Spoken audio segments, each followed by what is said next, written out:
नमस्कार दर्शकों, हमारे इस खास कार्यक्रम में आपका स्वागत है। हमारे साथ स्टूडियो में मौजूद हैं ज्योतिषाचार्य अतुलेन जी महाराज। महाराज जी, आपका स्वागत है। महाराज जी, ये बताइए नवग्रह और उनके रत्नों के विषय में। नवग्रह जैसे हैं, उनके नवरत्न भी हैं। जैसे कौन सा ग्रह पीड़ित है उसके अनुसार उसका रत्न निर्धारण किया गया है।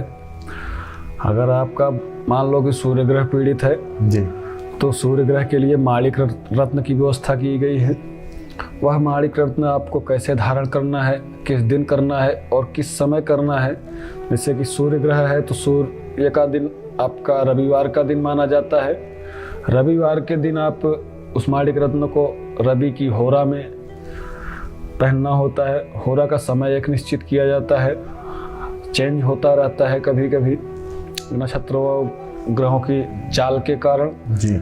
और चंद्रमा ग्रह अगर पीड़ित है आपका तो मोती धारण करना होगा जी। चांदी धातु में, छोटी वाली उंगली में जी। और अगर आपका मंगल ग्रह पीड़ित है तो मूंगा धारण करना होगा जी। और मंगल ग्रह किस हिसाब से पीड़ित है तो मूंगा कैसे आपको धारण करना है, किस धातु में करना है, मंगलवार के दिन करना है, मंगल की होरा में करना है। और धातु में पंच धातु आपके आते हैं, अष्ट धातु आता है, चांदी, सोना जी। इन चारों धातु के अनुसार आपको कैसे करना है वो तो कुंडली देखने के बाद पता चलता है। बाकी मंगल के लिए मूंगा ही माना जाता है। मूंगा को धातु कौन सा, उसे कौन से धातु में प्रयोग करना है वो तो कुंडली के अनुसार पता चलता है जी। और आपका अगर बुध खराब है उसके लिए पन्ना रत्न बताया गया है। जी। पन्ना को आप चांदी में धारण कर सकते हैं, सोने में भी कर सकते हैं, अष्ट धातु में भी कर सकते हैं, पंच धातु में भी कर सकते हैं। लेकिन इसके लिए अब वही है कि कुंडली देखने के बाद ही पता चलता है कि किस धातु में उसे सूट करेगा। जी। तो पंडित जी, ये बताइए जैसे राशियों में वर्ण व्यवस्था है, क्या रत्नों में भी वर्ण व्यवस्था है? बिल्कुल, रत्नों में भी वर्ण व्यवस्था है जी। अभी आपका 9 ग्रह ही नहीं पूरा हुआ है जी। और आप बुध तक बताया था हमने आपको। जैसे कि फिर गुरु है तो गुरु ग्रह आपका पीड़ित है तो पुखराज रत्न धारण करना होगा जी। इसके लिए भी वही सेम कंडीशन अप्लाई होती है, कौन से धातु में कैसे करना है। और वैसे शुक्र ग्रह है, शुक्र ग्रह के लिए हीरा माना जाता है जी। हीरा तो महंगा पड़ता है, लोग उतना जी अफोर्ड नहीं कर पाते हैं। तो उसके अनुसार भी उसका टोपा जाता है तो डुप्लीकेट उसको आप धारण कर सकते हो, उससे भी प्रभाव कम होता है जी। अब शनि खराब है तो उसके लिए नीलम का प्रयोग आप करिए जी। अगर राहु केतु खराब हैं तो राहु के लिए गुमेद और केतु के लिए वैदर्यु एक रत्न आता है जी, वो धारण करना होता है। आप जैसे कि पूछ रहे हैं कि कौन से वर्ण में कौन से रत्न आते हैं। जी हाँ। जैसे 4 वर्ण होते हैं। इन 4 वर्णों में ब्राह्मण वर्ण में आपका जैसे गुरु और शुक्र का ग्रह के हिसाब से पुखराज और हीरा जी, ये रत्न आपके ब्राह्मण वर्ण में आते हैं जी। और क्षत्रिय वर्ण में आपके केवल माणिक के रत्न आता है। एक कॉलर जुड़े हैं पंडित जी हमारे साथ। हेलो, हाँ कौन, अपना नाम बताएं। हमारा नाम पीयूष कुमार है गुरुजी। जी पीयूष जी, बात करिए पंडित जी से।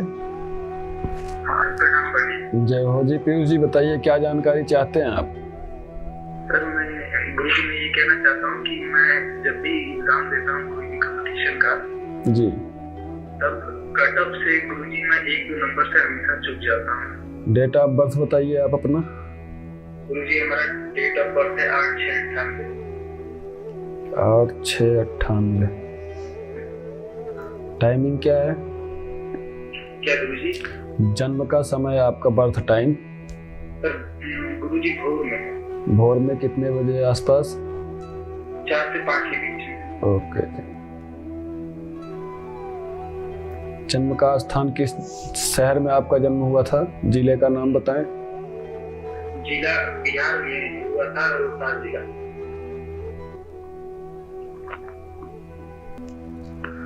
जी पीयूष जी, आपकी तुला राशि है, जन्म राशि आपकी तुला दर्शाई जा रही है और विशाखा नक्षत्र के 3रे चरण में आपका जन्म हुआ है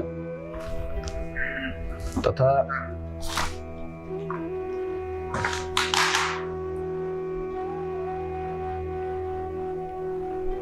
और आपकी इस समय देखा जाए शनि की महादशा चल रही है, बृहस्पति की अंतर्दशा, शनि की प्रत्यंतर दशा चल रही है।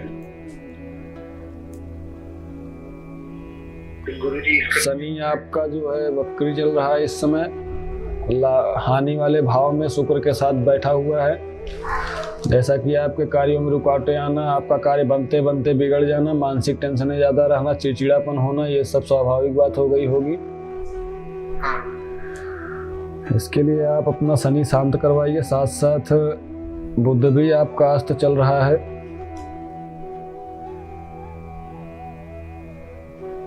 और शुक्र भी वक्री होकर अस्त हो गया है इस समय। इसमें आप केवल 9 ग्रह शांति का अनुष्ठान करवाइए, तभी आपको बेनिफिट मिलेगा। किसी आचार्य के माध्यम से, विद्वान ब्राह्मण के माध्यम से आप 9 ग्रह शांति का अनुष्ठान करवाइए। तत्पश्चात आप शनि के लिए आप एक नीलम रत्न धारण करिए, आपका कार्य बिल्कुल सफल हो जाएगा। जो भी आप करोगे सब कुछ हो जाएगा, क्योंकि राज राशि का योग बनते हुए पत्रिका में आपके, उसके बावजूद भी आपको फल की प्राप्ति नहीं हो पा रही है। राजाओं महाराजाओं जैसी आपकी पत्रिका है, उसके अनुसार आपको लाभ नहीं मिल पा रहा है। जो है, जब तक आपके ग्रह आपके सापेक्ष में नहीं आएंगे तब तक आपको ऐसे ही दिक्कतों का सामना करना पड़ेगा, क्योंकि आप मेहनत और परिश्रम तो करते हैं, लेकिन लास्ट मोमेंट में जा करके आपको निराशा हाथ लगती है। जी, आप ऐसा करिए, बिल्कुल आपका सब कुछ ठीक हो जाएगा जी पीयूष जी। ठीक है। ओके जी, जय हो जय हो।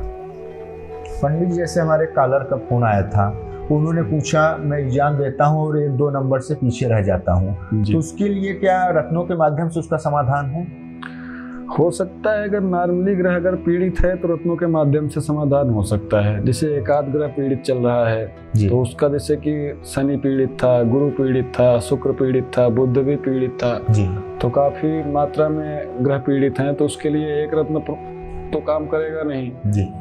एकाध ग्रह अगर पीड़ित है जैसे कि, तो रत्न के माध्यम से प्रभाव डाला जा सकता है, कम किया जा सकता है। बाकी अगर ज्यादा मात्रा में जैसे 4-5 ग्रह पीड़ित हैं तो उसमें रत्न का कोई सॉल्यूशन नहीं निकलने वाला है। हल्का फुल्का प्रभाव आप शांत कर सकते हैं। जैसे आपका स्वामी है शनि, कुंभ राशि है, शनि स्वामी है, उसके लिए आप नीलम अगर धारण कर लेते हैं जी, तो थोड़ा बहुत बेनिफिट तो मिलेगा। लेकिन अभी कहो तुरंत तो उसके माध्यम से ही सारा कुछ हो जाए तो ऐसा मुश्किल है फिर जी। तो पंडित जी ये बताइए, क्या ग्रहों के माध्यम से हम अपने जो भी हमारे दिशा चल रही है उसको हम शांत कर सकते हैं? अब कौन सा ग्रह कैसे चल रहा है? किसी की महादशा उसकी शनि की चल रही थी जी, और बृहस्पति की अंतर्दशा था, शनि की प्रत्यंतर दशा जी, राजा भी उसका शनि था और मंत्री उसका गुरु था, और फिर सिपाही भी शनि। लेकिन शनि दोनों एंगल में काम कर रहा है, राजा भी बना हुआ है और सिपाही भी बना हुआ है। और गुरु भी जो आपका मंत्री का कार्य कर रहा है वो भी अपोजिट वर्ग में आउट में बैठा हुआ, वक्री होकर बैठा हुआ है।